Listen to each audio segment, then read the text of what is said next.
우리 하나님의 말씀 대면하겠습니다. 오늘 대면할 하나님의 말씀은 마태복음 27장 50절에서 53절입니다. 자, 우리 앞에 참고하시고, 자, 우리 다 같이 읽도록 하겠습니다. 자, 읽겠습니다. 예수께서 다시 크게 소리 지르시고 영원히 떠나 가시니라. 이에 성소의 휘장이 위로부터 아래까지 찢어져 둘이 되고 땅이 진동하며 바위가 터지고 무덤이 열리며 자는 성도들이 많이 일어나되 예수의 부활 후에 그들이 무덤에서 나와 거룩한 성에 들어가 많은 사람에게 보이니라. 아멘. 예수님께서 숨을 거두셨습니다. 예수님은 정말 죽기까지 하나님에게 순종했습니다. 예수님께서 죽으신 후 이제는 하나님께서 응답하셔야 할 때입니다. 그리고 하나님은 당신의 방법대로 우리들에게 말씀하여 주셨습니다. 하나는 먼저는 첫 번째 말씀은 성소의 휘장이 찢어졌다 이렇게 말씀하고 있습니다. 제가 지난주에 말씀하셨죠. 강문호 목사님은 이 성소의 휘장은 보통 커팅이 아니다. 이것은 두께가 15cm가 된다. 그러므로 인간의 힘으로는 자를 수 없다. 그러므로 하나님께서 하신 일이다. 이렇게 말씀을 하셨는데, 이제 첫 번째 성소의 휘장을 이렇게 찢으신 것은 아버지의 응답인데, 그 응답은 뭐냐고 하면 예수께서 대제사장이시다 하는 것을 보여주시는 말씀이십니다. 세상의 모든 죄를 짊어지시고 예수님은 십자가에서 죽으셨습니다. 곧 화목제물이 되셨습니다. 그래서 화목제물이 되어져서 이제 하늘 지성소로 올라가는 장면을 히브리서 9장 12절에서 증언하고 있는데, 다 같이 읽겠습니다. 염소와 송아지 피로 아니하시고 오직 자기 피로 영원한 속죄를 이루사 단번에 성소에 들어가셨느니라. 영적인 의미를 보여주고 있죠. 예수님은 염소와 송아지 피가 아닌 자기 피를 가지고 하늘 지성소에 올라가셨다. 그러니까 아버지에게로 가셨다. 이렇게 말씀하고 있습니다. 그러면 저에 대한 아버지의 응답으로 성소의 휘장이 찢어지셨는데 왜 그러느냐? 로마서 3장 25절에서 증언하고 있습니다. 자, 읽겠습니다. 다 같이. 이 예수를 하나님이 그의 피로써 믿음으로 말미암는 화목제물로 세우셨다. 이렇게 증언하고 있어요. 지금까지는 짐승이 화목제물이 되었습니다. 염소나 송아지가 화목제물이 되었는데, 이제는 화목제물은 예수님의 피다. 그리고 그 피를 믿음으로 말미암는 화목제물, 그러니까 예수님의 피를 믿음으로 말미암아 용서받는 화목제물이 되었다. 이렇게 말씀하고 있습니다. 그러므로 사도행전 2장에 보면 사도들이 그전까지는 몰랐습니다. 그런데 성령이 충만한 후에 하나님의 뜻을 다 알게 됩니다. 성령님께서 하나님의 기쁘신 것까지라도 다 아시는 성령님께서 사도들에게 가르쳐 주셨습니다. 그리고 바로 사도들이 외치기를 뭐라고 했느냐? 야, 이 예수를 하나님이 살리셨다. 하나님이 살리셨다. 그리고 하나님이 이 예수를 높이 올리셨다. 이렇게 증언을 하면서 그러므로 이스라엘 온 집은 확실히 알아라. 이스라엘 온 집은 확실하게, 분명하게 알아야 된다. 믿어야 된다. 그를 말씀하는데 무엇을 믿어야 되느냐?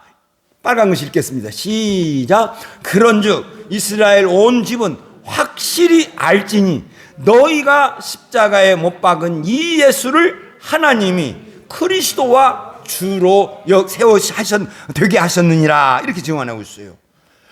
높이셨는데 어떻게 높이셨느냐? 예수를 그리스도로 높이셨다. 너희들 구원자는 예수다. 그리스도의 피가 구원받는다. 그리고 주로 세우셨다. 이렇게 증언을 하면서 권면합니다. 38절에 있는 말씀에 보면 읽겠습니다. 시작. 너희가 회개하여 각각 예수 그리스도의 이름으로 세례를 받고 죄사함을 받으라. 그리하면 성령을 선물로 받으리라. 아멘. 이제부터 예수님은 우리의 화목제물이시다. 그리고 예수님을 믿으면 죄사함을 받을 것이다. 예수 그리스도의 이름으로 세례를 받으면 죄사함을 받을 것이고 성령을 선물로 받게 될 것이다. 이렇게 외쳤습니다.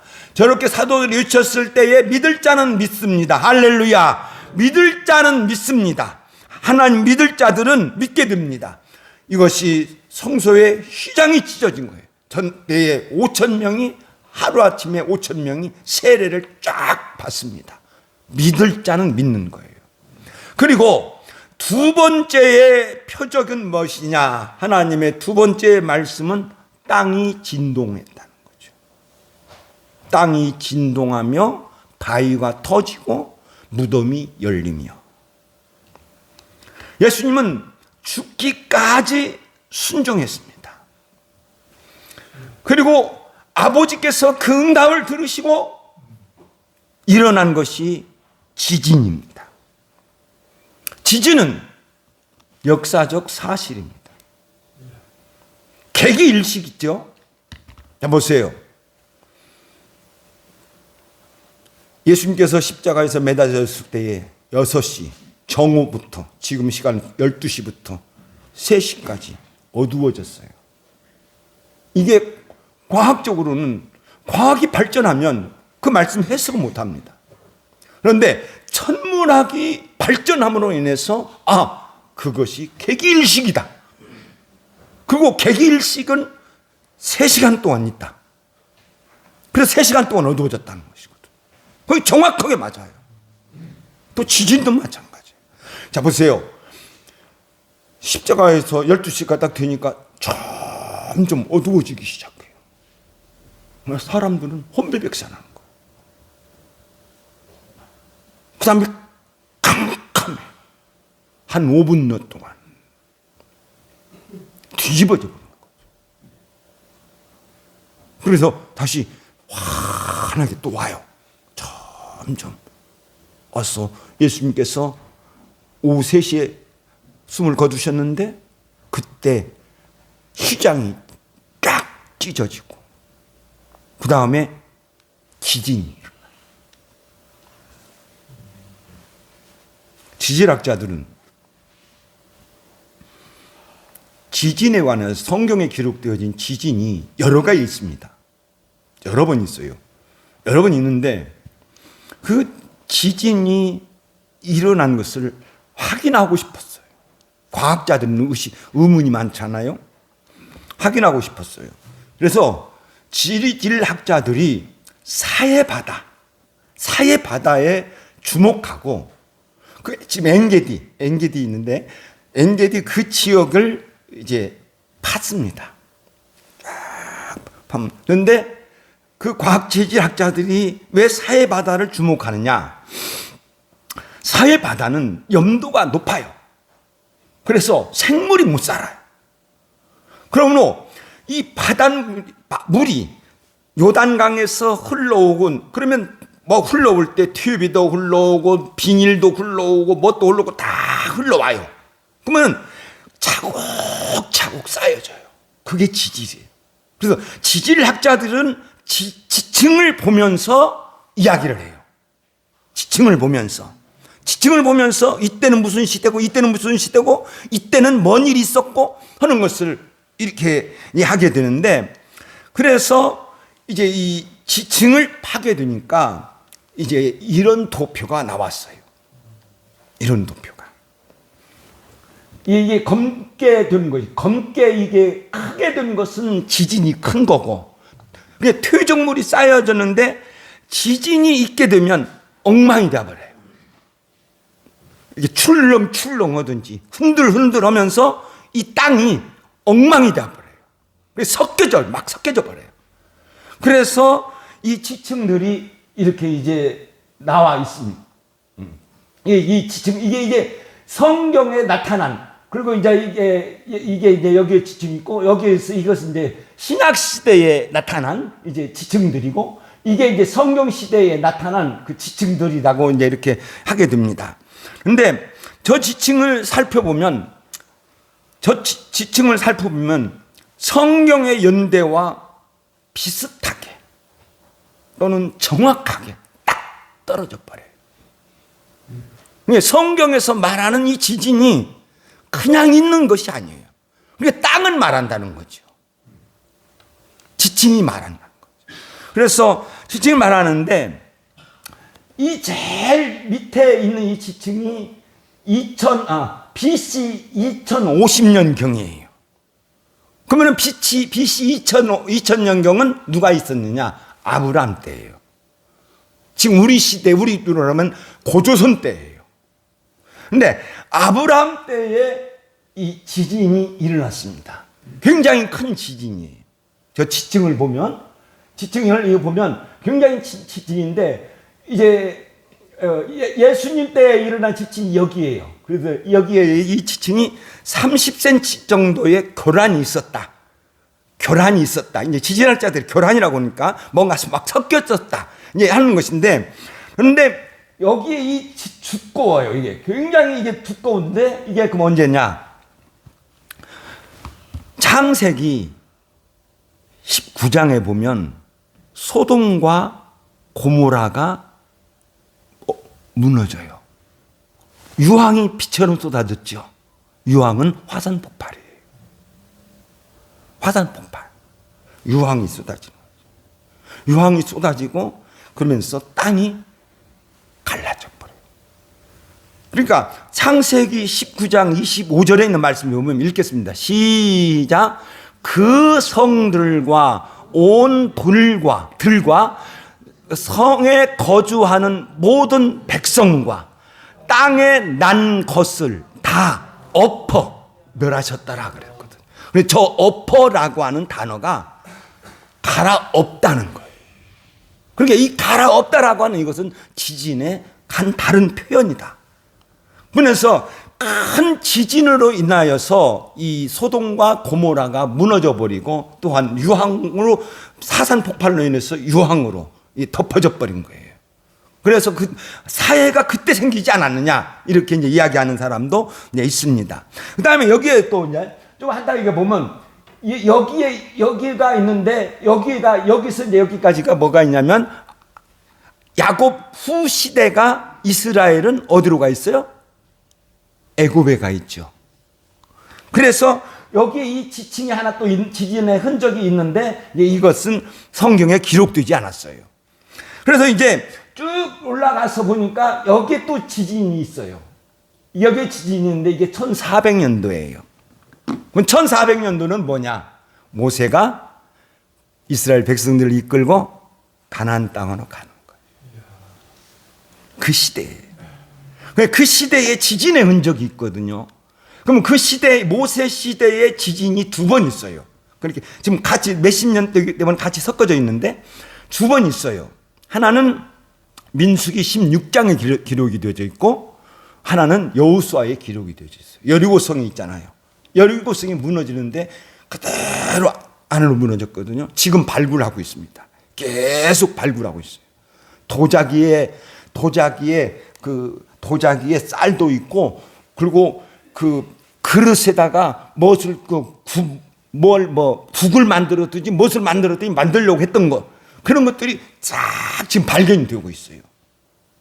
그런데 그 민수기 16장에 보면 고라와 다단과 아비람이라고 하는 이 세 사람이 반역을 일으켜요. 어떤 반역을 일으키냐고 하면, 야, 아론만 제사 드릴 수 있냐? 우리도 같이 다 하나님 믿어. 이게 신약 시대예요. 우리 다 하나님 믿어. 그러니까 우리도 제사를 드릴 수 있어. 이 반역을 일으킨 거예요. 그러니까 하나님께서 아론의 제사는 하나님이 세우신 제도잖아요. 그러니까 하나님 세우신 제도인데 순종해야 하지 불순종을 일으켜버려요. 그러니까 하나님께서 모세에게 말씀합니다. 야, 모세야, 내일 온 이스라엘 백성들에게 전부 자기 장막 문 앞에 서 있으라 해라. 자기 장막 문 앞에 서 있으라 해라. 그리고 특별히 저 고라와 다단과 아비람의 저 집들 주변에는 사람들 없게 해라. 다 백성들 물리치게 해라. 멀리 떨어지게 해라. 그리고 다 거기 앞에 다 서 있어라. 그리고 만약에 그리고 하나님께서 모세가 하나님의 말씀을 전합니다. 만일 여호와께서 새 일을 행하사 땅이 입을 벌려 저들을 삼키려니와 너희들도 같이 죽지 않으려면 저 집에서 멀리 떨어져라. 고라의 집에서 멀리 떨어져라. 저렇게 말을 해요. 그러면 성경이 뭐라고 이야기를 하냐? 처음부터 읽겠습니다. 시작. 여호와께서 새 일을 행하사 이 땅이 입을 벌려 그 모든 일이 마치자마자 그들이 있었던 땅이 갈라지니라. 쫙 갈라져. 삼켜버려요. 그래서 성경의 역사적 사실이다. 결코 허구가 아니다. 소설로 지어낸 것이 아니다. 그리고 그 지진의 흔적은 땅이 보여준다는 거죠. 그리고 이 지질학자들이 이렇게 이제 여기 있는데, 지질학자들이 이렇게 땅을 보면 1400년도에 이 지진이 있었다. 분명히 있었다. 그리고 여리고성이 무너진 것도 지진이 있었다. 이걸 이제 지금 보이고, 1100년도에는 여기는 이제 제가 이제 성경은 있지만 제가 엘리야 시대 때예요. 엘리야 시대 때 지진 한 번 있었고, 여기 750년도에는 아모스 선지자 때에 지진이 있었고, 이 성경에 나와요. 아모스 5장에도 나와요. 그런데 여기 이 BC 31년에 이 지진이 일어납니다. 이 지진이 큰 지진인데, 이게 쿰난 지진이라고 해요. 이름을 붙였어요. 쿰난 지진인데 역사 요세베스의 기록에도 나오는데 약 3만 명이 죽어요. 갖고 이스라엘이 대혼란기가 있는데 그때 이 혼란기를 타서 누가 왕이 되냐고 하면 헤롯이 왕이 돼요. 이 혼란기 때 지진 8.2가 나와가지고 완전히 막 사람이 죽어가고, 그리고 쿰난 지역에서는 완전히 다 사람들, 살아있는 사람은 도망가 버리고. 그러니까 이 혼란기에 있었던 그 당시의 유대 왕족들 여론이 빗발치는 거예요.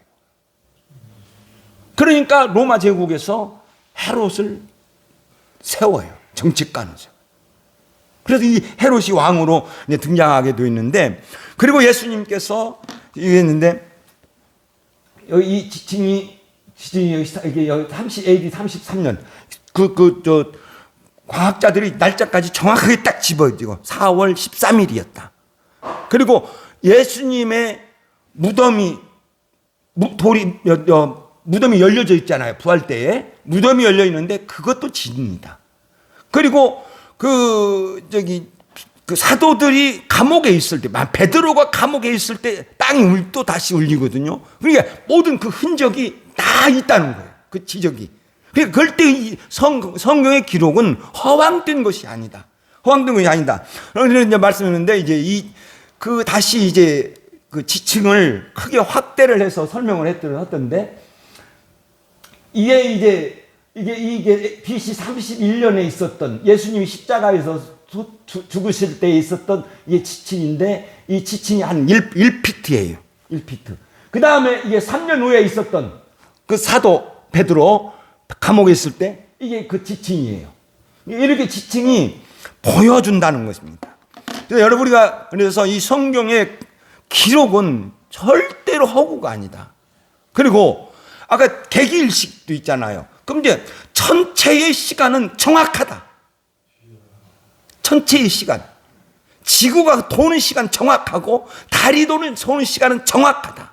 그러면 이 정확하게 돌게 만든 하나님께서 개기일식을 미리 아시고 예수님의 십자가에 죽으셨을 때 개기일식이 딱 짠하고 일어나 버리는 거죠.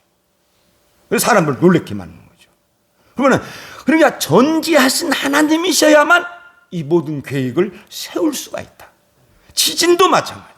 지진이라고 하는 이 자연 현상은 어쩔 수 없이 일어나더라고요. 한번 제가 연구를 좀 더 해봤는데 보니까 이 지진학자들이 이 지구 속에는 지구 중심이에요. 땅속 깊이 지구 중심에는 불이 있어요. 불, 용암. 그것이 막 활동을 해요. 그것이 막 움직이면서 뭘 만들어내냐? 전기를 만들어내요. 원자력같이. 그래서 전기장애, 극지방에서 전자파가 나가는 거예요. 그럼 그 전자파로 인해서 태양에 있는 모든 악한 것들을, 태양에서 좋은 것도 있지만 나쁜 것도 있거든요. 그걸 막아준다는 거죠. 막아준다. 그런데 이 지진은 어쩔 수 없다는 거예요. 지진학자들이 말하면 지진은 있을 수밖에 없다. 이게 막 움직이다 보면 열이 나잖아요. 그러면 이 열이 나면 그 폭발을 해야 돼요. 그러면 이 지구가 팡 터져버리거든요. 그래서 이제 이제 지구가 있다. 그리고 이제 이 지진에 관해서 우리가 볼 때 뭐냐면 성경에서 이 지진에 관하여 말씀할 때 어떤 의미를 두고 있냐고 하면 첫째는 하나님 임재를 상징한다. 하나님의 임재. 그러니까 그 신의 산에서 하나님의 임재하셨을 때 막 신의 산에서 막 그냥 불꽃이 막 튀고 막 우르렁거리고 막 그냥 땅이 막 흔들리고, 그러니까 이스라엘 백성들이 무서워가지고 하나님 우리들에게 직접 말씀해 주지 마십시오 해버렸잖아요. 이 하나님의 임재를 상징한다. 그 다음에 이 지진은 하나님의 심판이다. 소돔과 고모라가 그 지진을 통하여 심판하셨듯이 예수님도 그 소돔과 고모라의 그 지진을 말씀하시면서 누가 예측했겠느냐. 아무 예측 못했다. 나의 때도 그렇다. 아무 예측 못했다. 그들은 일상생활을 하다가 지진이 일어났다는 것이죠. 그래서 성경은 먼저 하나님의 임재를 상징하고 그 다음에 또 하나님의 진노를 상징하고 있다. 그리고 예수님께서 십자가에서 죽으셨을 때 지진이 일어난 것은 예수님은 그리스도다. 예수는 하나님의 아들이시다라는 것을 지진을 통하여 상징으로 보여주고 있고, 또한 예수님을 버린 그들에 대한 하나님의 진노를 보여주고 있다 하는 것을 하는데, 이렇게 이제 물리학적으로 하나님이 말씀을 하셨다면 하나님의 세 번째의 말씀은 성도의 몸이 일어났다.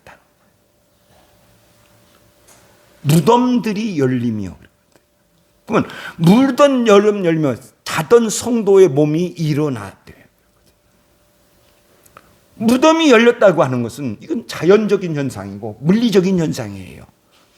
그러니까 언젠가 말씀드렸습니다만 유대인의 무덤은 굴을 파서 거기에다가 시신을 안장을 하고 그 굴이 조상 대대로부터 오는 것도 있고 또한 자기가 만든 것도 있고, 그런데 거기서 묻었는데 돌로 막아놔요.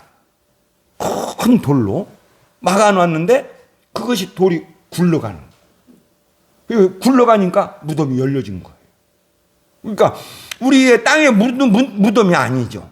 돌로 묻은, 그래서 열려졌고, 그런데 이제 저 단어 말씀에서 중요한 것은 성도의 몸이다. 성도의 몸. 그러면 저 성도의 몸이 육체의 몸은 아니다. 다 성경학자들이 이야기를 하는 거예요. 저 성도의 몸이라고 하는 것은 옛날 그 육체로 일어난 것이 아니다. 특별히 성도의 몸이라고 표현한 것은 신령한 영적인 표현이다 하는 것입니다. 그래서 제가 종종 말씀드렸습니다만, 인용하고 말씀드립니다만, 고린도전서 15장 44절에 있는 말씀 읽겠습니다. 시작. 육의 몸으로 심고 신령한 몸으로 다시 살아나니 육의 몸이 있은즉 신령한 몸도 있느니라. 이렇게 표현하고 있거든요. 영혼의 우리가 부활하였을 때에 그냥 영적으로 이루는 것이 아니라 이 영적인 것에 어떤 신령한 몸이 있다. 몸이 있다. 그러니까 이것이 물질적인 몸인 것인지 아니면 영적인 어떤 물인 것이 몸인 것인지, 그런데 영원한 것이다. 이게 영원하다. 좀 더 말씀드렸는데, 그런데 우리가 분명히 성경을 말하면 육의 몸이 있었는데 신령한 몸도 있다. 그래서 저는 그 성도의 몸을 저 신령한 몸으로 제가 증언하고 보고, 또한 이렇게 저 몸은 육신의 몸이 아니다, 신령한 몸이라는 것을 이제 보여주고 있습니다. 그래서 예수님의 이 십자가에서 죽으신 것은 예수님의 죽음을 통하여 죽음을 정복한 것이다. 죽음으로 죽음을 정복한 것이다. 이렇게 저는 이렇게 한마디로 정해봤습니다. 그리고 이제 고린도전서 15장에서 쭉 이렇게 이야기하는데 한번 읽겠습니다. 내가 쪼만하게 해놨네요. 마지막 나팔에 순식간에 호련히 다 변한다. 그래서 저 나팔이라는 것이 뭐냐, 나팔 소리라고 했는데 군대 나팔 같아요. 예, 빠바방 하면은 이제 취침 시간, 그리고 아침 6시에 빠바방 나팔이 쭈르륵 불리지. 나팔이 딱 보면 일어나는 시간. 저 나팔이. 나팔이 불면 호련히 다 일어날 것이다. 그러니까 이 나팔 소리가 나면 죽은 자들이 썩지 아니할 것으로 다시 살아나고, 그리고 우리도 변화하리라. 이렇게 이제 증언하고 있습니다. 그러면서 뭐라고 말하냐면 고린도전서 15장 54절에 있는 말씀에 보면, 자 읽겠습니다. 시작. 사망을 삼키리라고 기록된 말씀이 이루어지리라. 아멘. 사망이 삼켜지리라. 저 말씀은 보면 뭐냐면 이사야서 25장 8절에 기록이 되어졌어요. 사망을 영원히 멸하실 것이라. 그러니까 사망을 영원히 멸한다 하면 이거요, 산다는 거죠. 부활한다는 거죠. 그래서 예수님 그 성도의 몸은 예수님의 죽음은 성도들의 영광스러운 부활을 보증하여 줄 것이다. 이렇게 말씀을 하고 있습니다. 좀 시간은 갑니다만 한 번 더 말씀 나누겠습니다.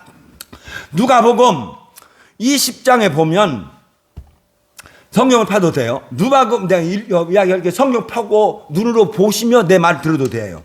누가복음 20장에 보면 부활을 믿지 않는 사두개인들이 예수님께 왔습니다. 예수님께 와서 뭐라고 질문을 하냐면, 누가복음 20장에 있는 말씀입니다. 20장 좀 중반 하반절에 있는데, 사도행전에 와가지고 예수님 7 형제가 있습니다. 그리고 맏아들이 이제 장가를 갔습니다. 맏아들이 장가를 갔는데 아기도 없이 죽어버렸습니다. 그런데 이스라엘에게는 형사 취수라는 제도가 있어요. 그애는 과부는 못 살아요. 과부는 살 길이 막막해요. 그러니까 동생이 형수님을 아내로 맞이하는, 그래서 동생이 형수를 보살피는 그러한 제도가 있거든요. 그래서 이제 그 제도를 이야기를 하면서 그 동생이 이제 형수님을 아내로 맞이했습니다. 그랬더니 동생도 죽어버렸습니다. 그리고 셋째, 넷째, 다섯째, 여섯째, 7째까지 다 그렇게 해버렸습니다.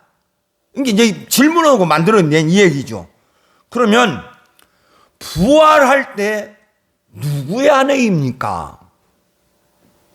아주 대답이 곤란하게 만든 거예요. 그러니까 예수님께서 그 누가복음에는 그 말씀은 기록이 되어 있지 않습니다만 마태나 마가에게는 이제 기록이 되어져 있는데, 야, 너가 성경도 하나님의 능력도 알지 못함으로 오해하였도다 그랬거든. 저 말씀 뭐냐면, 야, 너 성경 알아? 너 성경 모르잖아. 너 하나님의 능력 알아? 너 하나님 능력 안 믿잖아. 알지 못한다는 것이 안 믿는다는 것이거든요. 너 성경도 모르고 하나님의 능력도 안 믿고, 그래 너 잘못 믿은 거야. 잘못 믿은 거야. 이렇게 이제 말씀을 하시면서 이어서 죽은 자가 살아난다는 것을 말할진대. 야, 죽은 자가 살아난다는 것을 말하려고 한다면, 이야기를 하려고 한다면 이걸 이야기를 해야 돼 하면서 출애굽기 3장 6절에 있는 말씀을 인용을 하십니다. 하나님께서 모세에게 이르시되, 읽겠습니다. 시작. 하나님께서 모세에게 이르시되 나는 아브라함의 하나님이요 이삭의 하나님이요 야곱의 하나님이로라 하신 말씀과 같다. 이렇게 하셨어요. 저 말씀이 뭐냐면, 자, 모세는 아브라함보다 훨씬 그 후시대 사람이요. 한 1000년 정도 늦게요. 그러니까 하나님께서 모세에게 나타나셔서 나는 아브라함의 하나님이다 이렇게 말을 해요. 그러니까 그러면은 나는 아브라함의 하나님이었다 이렇게 이야기해야 돼. 과거니까 나는 아브라함의 하나님이었다 이렇게 이야기를 하는데, 예수님은 뭐냐면 현재로 이야기를 했다는 거예요. 나는 아브라함의 하나님이다. 말이 달라요. 지금 잘 보세요.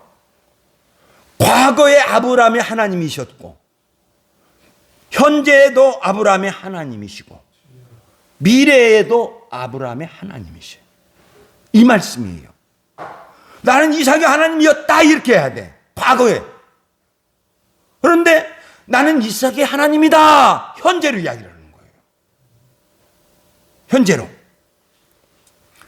그러니까 언제나 아브라함이시다. 저렇게 이제 말씀을 하시고 다시 이제 부활의 이 죽은 자에 대해서 다시 말씀합니다. 자, 읽겠습니다. 시작. 하나님은 죽은 자의 하나님이 아니요 산 자의 하나님이시니라. 이렇게 이야기를 해요. 네, 여기까지면 이제 저게 무슨 말씀인지 모르겠어요. 모르죠. 하나님은 죽은 자의 하나님은 아니야. 죽은 자의 하나님은 아니요. 하나님은 언제나 살아있는 자의 하나님이셔. 살아있는 자 하나님이시다. 이렇게 말씀을 하셨습니다. 그러면서 이제 더 이렇게 이어나가고 있죠. 자, 처음부터 한번 읽어볼까요? 읽겠습니다. 시작. 하나님은 죽은 자의 하나님이 아니요 산 자의 하나님이시니라. 하나님에게는 모든 사람이 살아있느니라. 아멘. 하나님 앞에 있는 모든 사람은 언제나 살아있다는 거예요. 언제나 죽었지 않아요. 지금 아브라함 죽었어요? 안 죽었어요? 죽었다고 하는 것은 육체적인 죽음이죠. 살았다고 하는 것은 영혼은 살아있다는 거죠. 아브라함은 삶은 영혼이 없어지지 않아요. 그러니까 모든 사람은 하나님에게는 모든 사람은 살아있어. 그들은 언제든지 살아있어. 그리고 이제 36절에서는 이렇게 말씀해요. 부활의 자녀로서 하나님의 자녀이니라.